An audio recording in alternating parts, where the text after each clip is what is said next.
चरण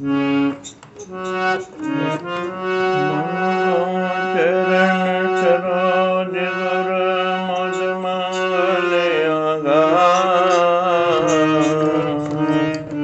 जिहि सेवत नर होत है भव सागर से पार। गुरु जी के सुमरण मात्र से नाशत विघ्न अनंत। तात कर विलंब में जावत है कर वदनम प्रसाद सदनम सदयम हृदयम सुधा मुचोवाच। पूर्णम परोपकारणम ये शाम के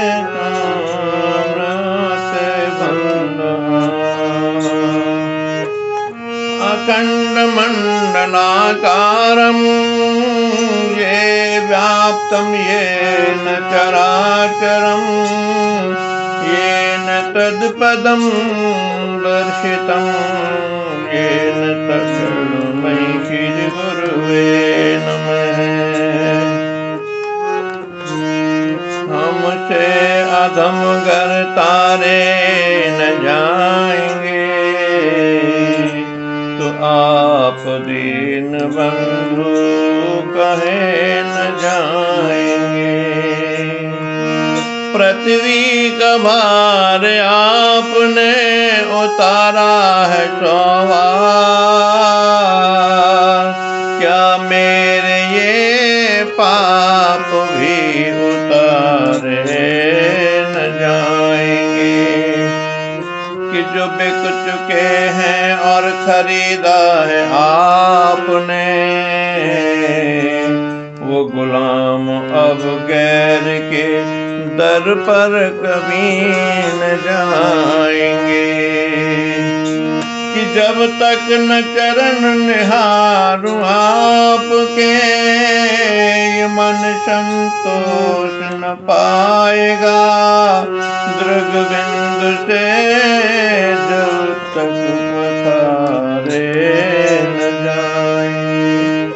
दृग बिंदु से जब तक पखारे न जाएंगे। परम सौभाग्यशाली गुरुमुख सज्जन मंडली, इसी प्रकार थोड़े समय के लिए अपनी मुख रचना को पवित्र करने हेतु अपने हृदय में इष्ट देव दाता दयाल सतगुरुदेव भगवान जी के सुमरन व ध्यान करते हुए बड़े प्रेम सहित मिलकर बोलो जयकारा बोल मेरे श्री गुरु महाराज की जय। बोलो सांचे दरबार की जय। आनंद कंद भगवान की जय। प्रेमियों, भगवान के श्री चरणों में जो मन चित्त और बुद्धि से जो उनके समर्पित हो जाता है तो भगवान उनके कष्टों को हमेशा हमेशा के लिए ख़त्म कर देते हैं।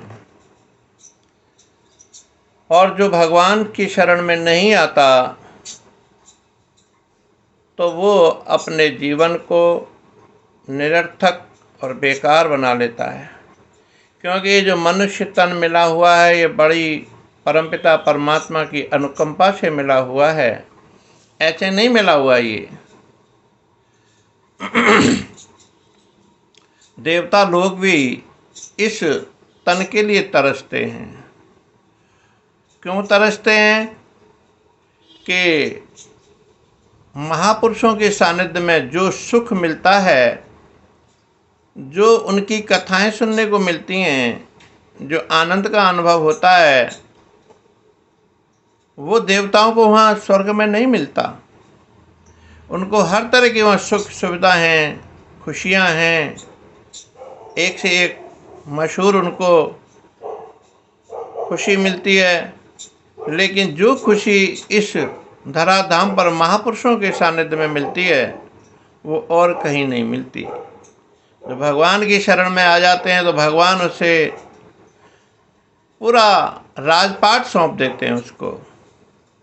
जैसे कि भगवान श्री राम की शरण में विभीषण आए, तो विभीषण जैसे ही भगवान श्री राम के दर्शन करने के लिए आए तो अंतर्यामी भगवान है, और जैसे ही रावण ने उनको निकाला था लात मार करके, तो शरण में आए राम की में। तो भगवान श्री राम ने जैसे ही विभीषण को देखा तो जैसे ही दंडवत प्रणाम किया विभीषण ने भगवान श्री राम के चरणों में, तो राम जी ने उनको उठा करके अपने गले से लगा लिया और कहा, उठो लंकेश। यानी तभी उनको लंका का राजा बना दिया था। कितने बड़े दयालु कृपालु हैं कि जो एक बार भगवान की शरण में आ जाते हैं, वो भगवान उसको अपना सर्व कुछ, राजपाट सब कुछ सौंप देते हैं। जबकि लंका पर विजय प्राप्त करने के लिए भगवान श्री राम गए थे, माँ सीता को रावण के चंगुल से छुड़ाने के लिए। अब जीतेंगे तो लंका को कौन राज करता, श्री राम ही तो करते।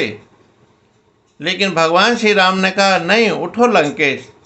क्योंकि जो भगवान की शरण में आ जाता है वो भगवान उसको अपना प्रेमी समझकर उसको सब कुछ सौंप देते हैं, जो उसकी जिज्ञासा होती है, जो उसकी इच्छाएं होती हैं।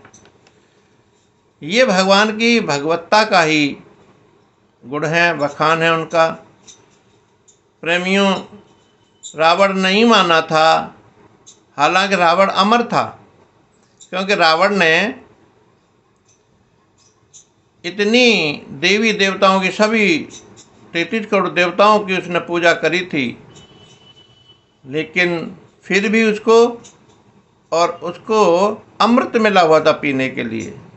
अमृत का मतलब ये नहीं है कि कोई मरेगा नहीं। अमृत का मतलब ये है कि अगर मान लो किसी ने 100 साल जीना है तो वो 200 साल जी लेगा। पुराने टाइम में तो ऐसे जीते थे, लेकिन मरना जरूर पड़ेगा, एक दिन जाना जरूर पड़ेगा।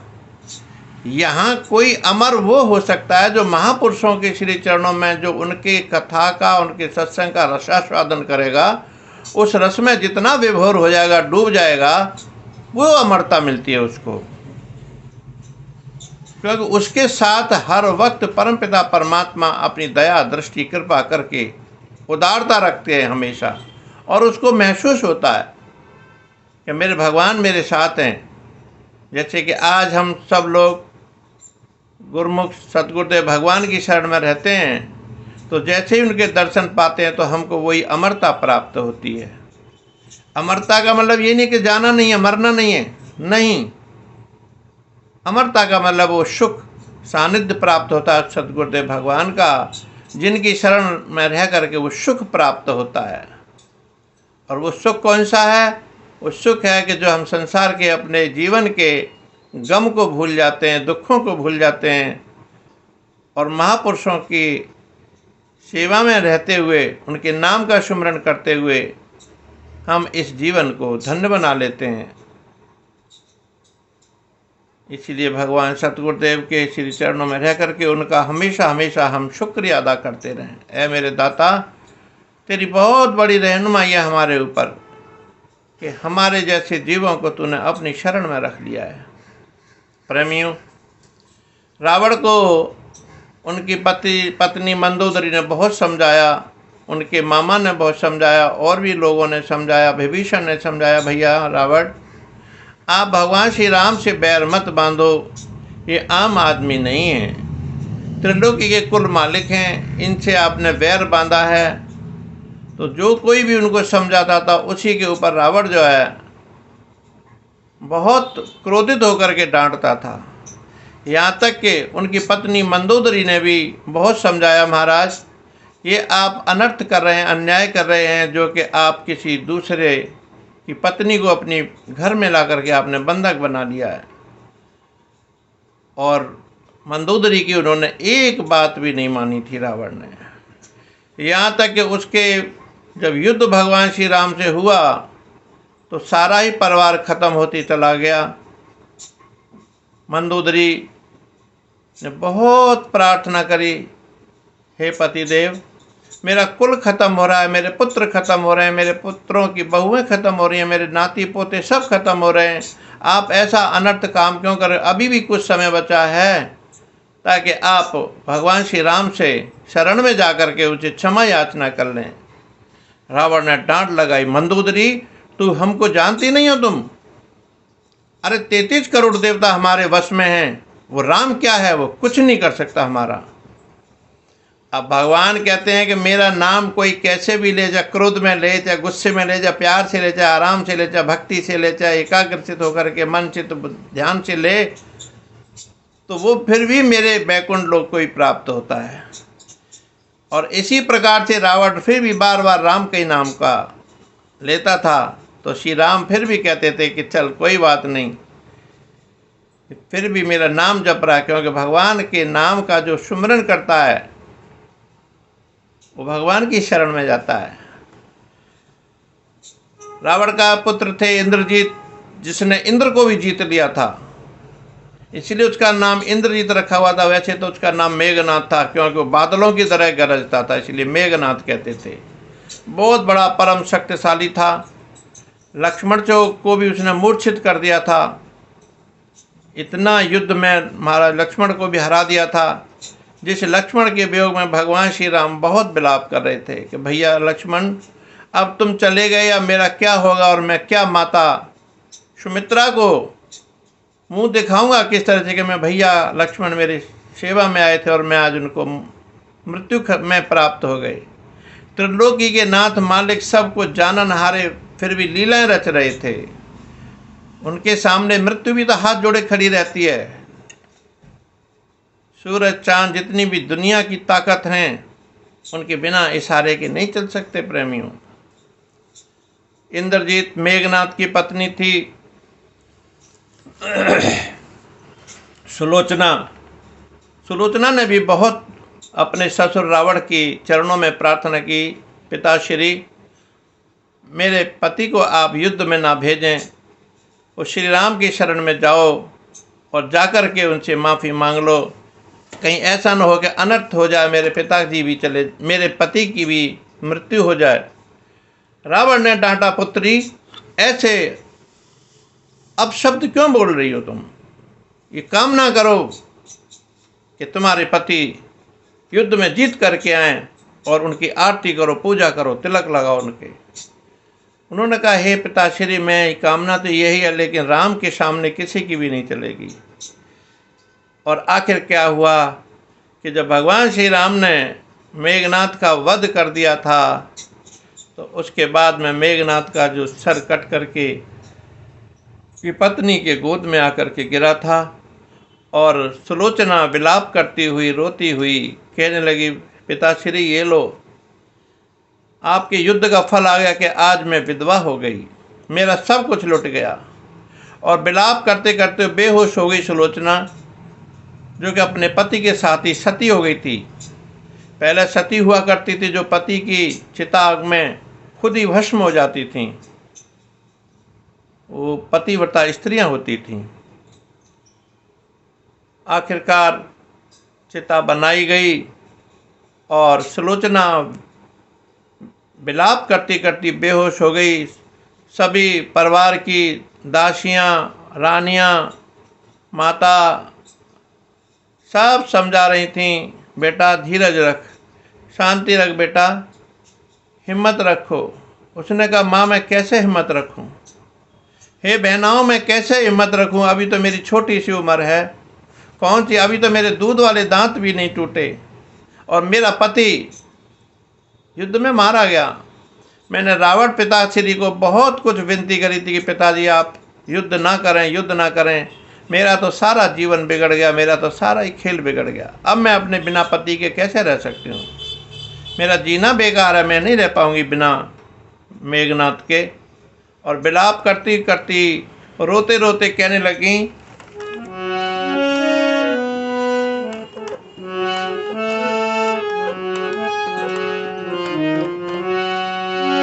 उम्र मेरी कहते कटेगी बारी, अभी न उखड़े दूध के दांत।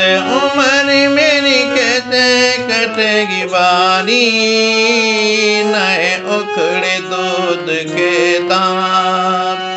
अरे बहना न उखड़े दूध के दांत, अरे नए उखड़े दूध के दांत। उम्र मेरी कहते कटेगी बारी, नए उखड़े दूध के दांत। उम्र मेरी कहते कटेगी बारी, नए उखड़े दूध के दांत। के उजड़ा चमन और टूट गई डाली, उजड़ा चमन टूट गई डाली। ऐ स्वामी तूने कैसी विपदा डारी, ऐ स्वामी तूने कैसी विपदा डारी। अरे मैं छोड़ गया रे माली, नए उखड़े दूध के दांत। अरे मेरी मन कैसे कटेगी बारी, नए उखड़े दूध के दांत।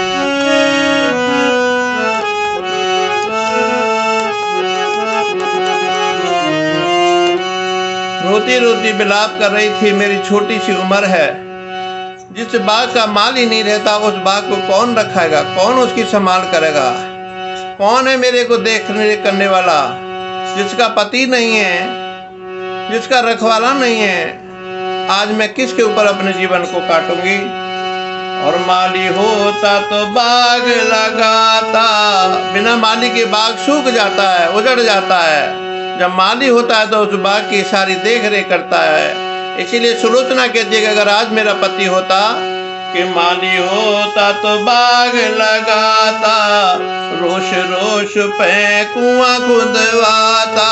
माली होता तो बाग लगाता, रोश रोश में कुआं खुदवाता।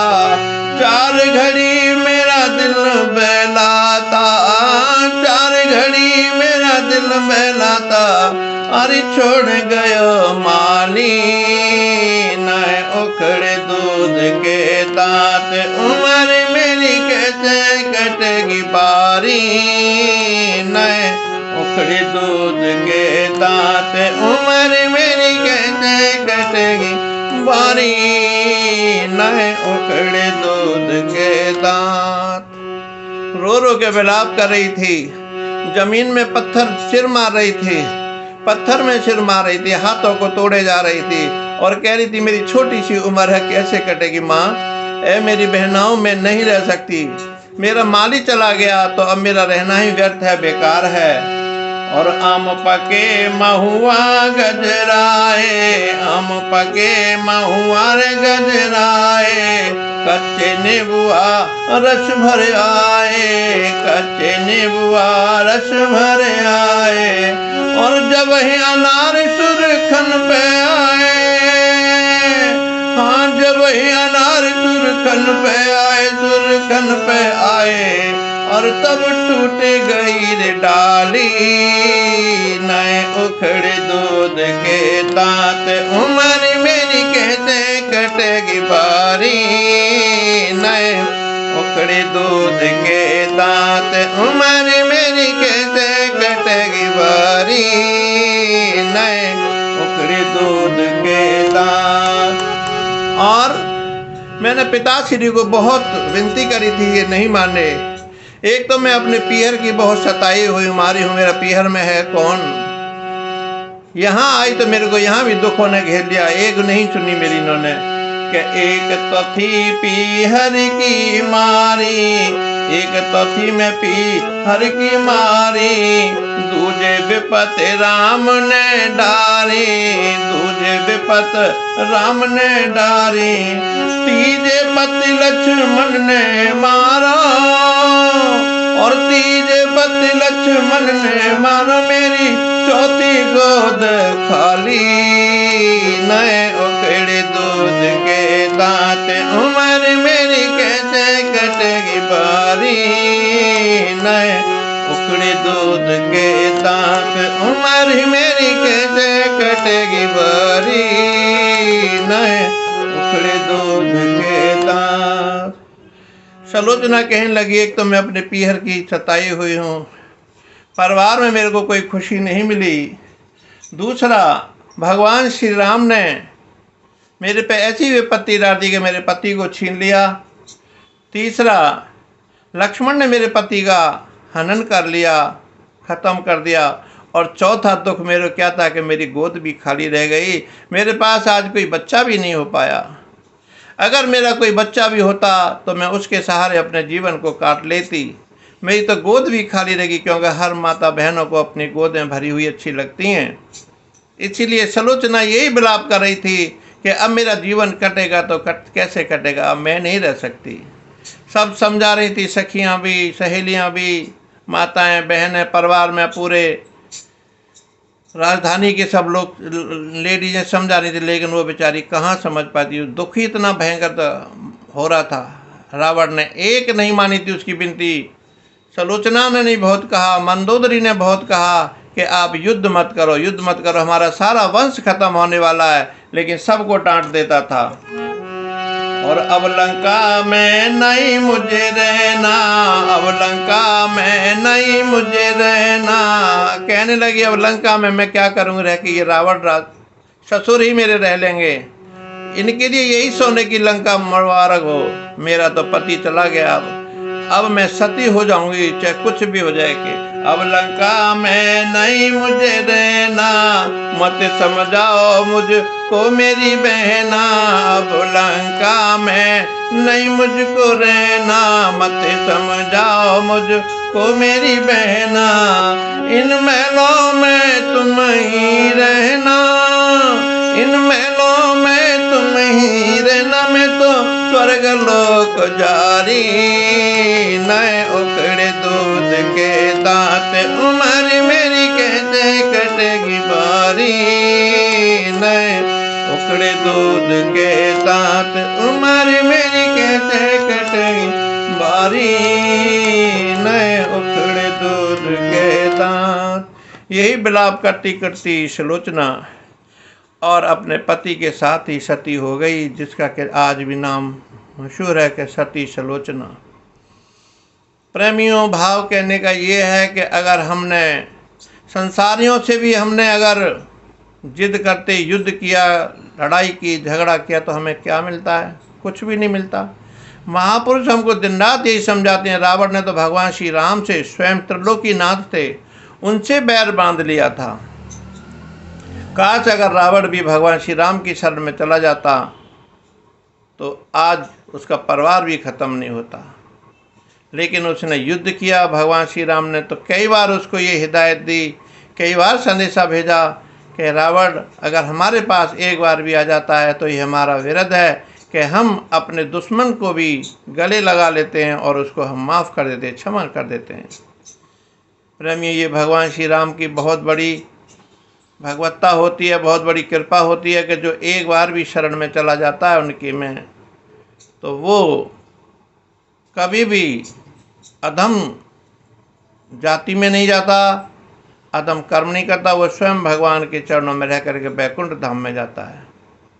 उसके नाम में इतनी ताकत है, वही नाम जो सतगुरुदेव भगवान ने हमको दे रखा है, बख्शिश कर रखा है, उस नाम में इतनी बड़ी ताकत है कि कितना ही पापी से पापी क्यों न हो, क्षिप्रम भवति धर्मात्मा, थोड़े से समय में ही, एक पल भर में ही वो धर्मात्मा बन जाता है। ये भगवान की बड़ी कृपा है हमारे पर। प्रेमियों, एक परिवार में एक बच्चा कभी भी भगवान श्री राम का नाम नहीं लेता था, कभी सत्संग में नहीं जाता था। परिवार वाले बहुत कहते थे, भाई सत्संग में चलाकर हम सारे जाते हैं, महात्मा जी हमको कहते हैं कि भाई सत्संग में आया करो, सत्संग में आया करो, लेकिन बच्चा कहता था कि मैं नहीं जाऊंगा, तुम ही जाओ महात्मा के पास में। महात्मा जी के लिए भी ऐसे ही बोल जाता था कड़वे शब्द, लेकिन परिवार वाले बहुत समझाते थे, क्योंकि संत हृदय नवनीत समाना, संतों का जो हृदय होता है वो मक्खन से भी ज़्यादा कोमल होता है, मुलायम होता है। कभी बुरा नहीं मानते महापुरुष जो होते हैं, संत जो है कभी बुरा नहीं मानते, संतों की ये भगवत्ता होती है, महत्ता होती है, उनकी गुणवत्ता होती है। ये गुणों की खान है महापुरुषों के में। अब परिवार वाले बहुत कहते थे महाराज हमारा एक बच्चा है, उसको बहुत कहते हैं ना कभी पूजा करता है, ना पाठ करता है, गलत रास्ते पर चलता रहता है हमेशा। बहुत समझाते हैं लेकिन वो आता नहीं है। महात्मा जी ने कहा भैया आप एक बार उसको हमारे पास ले आओ, अगर आ जाता है तो। बहुत कोशिश करी लेकिन नहीं आया तो उन्होंने कहा कि देखो मुझे मत कहो जाने के लिए कुटिया में या सत्संग में, ना महात्मा जी के दर्शन करने। उन्होंने कहा, परिवार वालों ने कहा कि भैया चल एक बार चल, बाद में फिर तू कभी मत जाना, हम तेरे को कभी भी नहीं कहेंगे। तो बच्चा बोला कि ठीक है, एक बात कंडीशन है ना, मैं एक ही बार जाऊंगा, ये शर्त है मेरी, और दोबारा आप मुझे कभी नहीं कहेंगे। बोले हाँ बिल्कुल एक बार जा। चलो अब एक बार गए, सभी ने महात्मा जी को दंडवत किया, मत्था टेका और बैठा करके वहाँ बैठा लिया। महात्मा जी ने बाद में जब सत्संग खत्म हुआ तो उन्होंने कहा भाई प्रेमी कुटिया आया कर, भजन किया कर, सत्संग में आया कर, नाम जपा कर। उसने कहा देखो महात्मा जी आपकी सारी बात मान लूँगा मैं, लेकिन ना तो मुझे आप सत्संग की बात करो, ना मुझे नाम की बात करो, ना मुझे नाम जपने की बात करो। सीधी सी बात है, मुझे और कोई काम बताओ तो मैं कर लूँगा, पर मैं आपकी कुटिया में नहीं आऊँगा, ना सत्संग सुनूंगा, ना भजन पर बैठूँगा, ना भजन करूँगा। महात्मा जी बोले चल भाई कोई बात नहीं, लेकिन हमारे कहने से एक काम तो कर ले। बोले क्या? कि एक बार तो नाम ले लेना भगवान का, दोबारा मत लेना कभी भी। बोले ठीक है महाराज मैं आपकी भी बात मान लेता हूँ, फिर दोबारा मत कहना मुझे, मैंने घर वालों को भी यही कह दिया। बोले बिल्कुल ठीक है। तो बोले राम, महात्मा जी कहने बोलो राम, तो बोला जी राम। तो महात्मा जी बोले बन गया भैया काम, अब तेरी मर्जी है, तू आना या मत आना भाई तेरी मर्जी है, आए तो बहुत अच्छा है, नहीं आए तो तेरी मर्जी। बोला महात्मा जी मैंने आपको पहले ही बोल दिया कि मैं एक बार ही राम कहूँगा। महात्मा जी बोले बन गया काम। महात्मा जी कह रहे अभी तो एक बार, अब तो तूने 2 बार नाम ले लिया। बोले महात्मा जी राम का नाम नहीं लूँगा। बोले और अच्छी बात हो गई, 3 बार बोल दिया तूने। महात्मा जी फिर आप कह रहे हो मैं राम का नाम नहीं लूँगा। बोले 4 बार हो गया। अब 4 बार कहने, महात्मा जी कह रहे ठीक है भाई इसको ले जाओ। अब घर पे रहा, परिवार में रहा, विधि का विधान कि छोटी ही सी अवस्था में और वो बच्चा शरीर छोड़ गया। जब शरीर छोड़ गया यमराज के पास ले गए, चित्रगुप्त जी महाराज जी के पास। यमदूतों ने कहा महाराज जी इसको हम ले आए तो उसका लेखा जोखा देखा, उसने कभी भी भजन पूजा पाठ नहीं किया। तो जब उसका लेखा देखा तो उसने लिखा था कि भाई इसने संत महापुरुषों के दर्शन तो किए हैं एक बार, और इसने नाम भी एक बार नहीं 4 बार लिया भगवान श्री राम का नाम। लेकिन अब इसने 4 बार नाम जो लिया, हम इसको क्या फल दें ये हमारे समझ में बात नहीं आ रही। क्या करें, कौन सा इसको पुण्य कर्म फल दें? इसने भगवान का नाम तो लिया है, महात्मा जी ने तो 1 बार के लिए कहा था, अभी महात्मा जी कहने से 4 बार भी ले लिया। हमारी समझ में नहीं आ रही। अब चित्रगुप्त जी महाराज जो है ना ब्रह्मा जी के पास गए, क्योंकि ब्रह्मा जी ने सृष्टि रची है। महाराज ऐसे ऐसे आज हमारे पास एक बच्चा आया है, उसकी मृत्यु हो गई है, इसने 1 बार 2 बार 3 बार 4 बार राम का नाम लिया है और महात्मा जी के दर्शन इसने किए सत्संग में जाके, हम इसको क्या फल दें? कौन सा इसका फल दें इसको 4 बार नाम लेने का? ब्रह्मा जी कहने लगे कि भाई ये तो मुझे भी नहीं पता कि कौन इसका 4 बार नाम लेने का क्या फल होगा। फिर तो बोले चलो महेश जी के, भगवान शिव जी के पास चलते हैं, वही संहार करते हैं। भगवान शिव जी के पास गए, भगवान शिव जी से भी ये बात की प्रभु ऐसे ऐसे बात है, ये बच्चा आया इसने जीवन में कोई पुण्य कर्म तो नहीं किया, लेकिन इसने 4 बार नाम ले लिया है राम जी का, तो अब इसको क्या फल दें? हमें पता नहीं, हमारे इस रजिस्टर में ऐसा कुछ नहीं लिखा हुआ कि 1 बार 2 बार 3 बार 4 बार के नाम का ये फल मिले। भगवान शिव जी बोले भाई ये तो मुझे भी नहीं पता कि इसका फल क्या होना चाहिए। चलो भैया विष्णु भगवान के पास चलते हैं, स्वयं श्री राम जी के पास ही चलते हैं। विष्णु भगवान जो अवतार लेकर के राम के रूप में आए थे। अब विष्णु भगवान के पास गए तो उस बच्चे को भी ले गए थे साथ में, रूह को। तो भगवान विष्णु कह रहे आओ भाई शिव जी, आओ ब्रह्मा जी, आओ आओ। कैसे आए भाई, कैसे आना हुआ? बोले महाराज दंडवत किया प्रभु को। बोले प्रभु हमारे सामने एक समस्या आ गई, यमराज जी आए हुए हैं, चित्रगुप्त जी महाराज भी आए हुए हैं। अब इन्होंने ऐसे एक समस्या कि एक बच्चे ने शरीर छोड़ दिया, इसने कभी कोई पुण्य कर्म नहीं किया, कोई कथा सत्संग में नहीं गया, कोई कीर्तन नहीं किया, इसने एक बार राम का नाम ले लिया है। महात्मा जी ने कहा था अब हमें ये नहीं पता कि एक या दो तीन चार बार से ज़्यादा इसने नहीं लिया राम का नाम, लेकिन इसको क्या पुण्य फल दें। तो भगवान विष्णु बोले भाई इसका तो मुझे भी नहीं पता कि इसको 4 बार नाम लेने से क्या फल मिलना चाहिए। भगवान कहने लगे, विष्णु भगवान वो भी असमंजस में पड़ गए। तो ब्रह्मा जी भी चुप बैठे थे, भगवान शिव जी बैठे थे, चित्रगुप्त जी महाराज जी बैठे थे। तो आखिरकार श्री नारायण प्रभु ने, विष्णु भगवान ने कहा भाई मुझे भी नहीं पता इसका फल क्या होगा, हमने तो ऐसा कोई विधान नहीं बनाया, चलो एक काम करो इसको तुम मेरे पास ही छोड़ दो। अब विष्णु भगवान ने ऐसा जैसे कहा तो भगवान शिव जी, भगवान और ब्रह्मा जी और सभी देवी देवताओं ने जय जयकारी बोले प्रभु आप धन्य हैं, आपकी माया आप भी जाने प्रभु, विधान में ऐसा कोई नहीं लिखा हुआ था। तो विष्णु भगवान ने कहा भैया ऐसा है कि जो संतों की शरण में एक बार जो जीव चला जाता है और संत के रूप में ही मैं ही स्वयं विद्यमान होता हूँ। स्वयं भगवान कहते हैं कि संतों के रूप में ही मैं होता हूँ, तो कितनी बड़ी बात है देखो। और हम सत्संग में नहीं जाते, विष्णु भगवान कह रहे हैं कि संत के रूप में ही मैं होता हूँ, तो अर्थात ये मेरी शरण में गया था तो इसके पुण्य कर्म बनी गए थे। अब आगे से आप अपने रजिस्टर में ये लिख भी लो कि जो महापुरुषों के दर्शन करेगा, जो उनके नाम का सुमरन करेगा, उसको उसी हिसाब से बैकुंठ लोक की प्राप्ति होगी। तो प्रेमियों हम लोगों के कितने ऊंचे भाग हैं जो कि हम भगवान सतगुरुदेव की शरण में आए हुए हैं और उन्होंने हमको अमोलक दात बख्शीश कर दिया। अब फर्ज हमारा है, अब धर्म हमारा, अब कर्म हमारा है कि हम अपने इस लोक को भी सुहेला कर लें और इस जन्म को भी सकारत कर लें, क्योंकि जो एक बार भगवान की शरण में आ जाता है उसको आदत पड़ जाए तो वो जीवन भर भगवान के नाम का सुमरन करता रहता है, दरबार की सेवा करता रहता है, महापुरुषों की श्री आज्ञा में रहता है। तो उनकी श्री आज्ञा में रह के भगवान सतगुरुदेव महाराज जी को बहुत प्रसन्नता होती है अपने भगत की सेवा से। जब सतगुरुदेव भगवान प्रसन्न हो जाते हैं तो समझो कि वैकुंठ लोकवासी मेरे त्रिलोकीनाथ स्वयं श्री नारायण हरि जी प्रसन्न हो जाते हैं और हमारे पर प्रसन्न होकर के हमारे लोक और परलोक दोनों को ही सुहेला कर देते हैं। तो प्रेमियों हमारी भी ये नियम होना चाहिए, हमारा कर्तव्य होना चाहिए कि महापुरुषों की श्री आज्ञा में रह करके हम अपने को सुखमय बनाएं, दुखों का निवारण करें।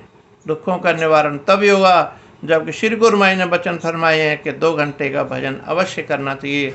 जब उनकी श्री आज्ञा में रहेंगे तो हमारा ये लोक भी सुहेला होगा और परलोक भी सुहेला। बोलो जयकारा बोल मेरे श्री गुरु महाराज की जय, बोलो सांचे दरबार की जय, आनंद कंद भगवान की जय।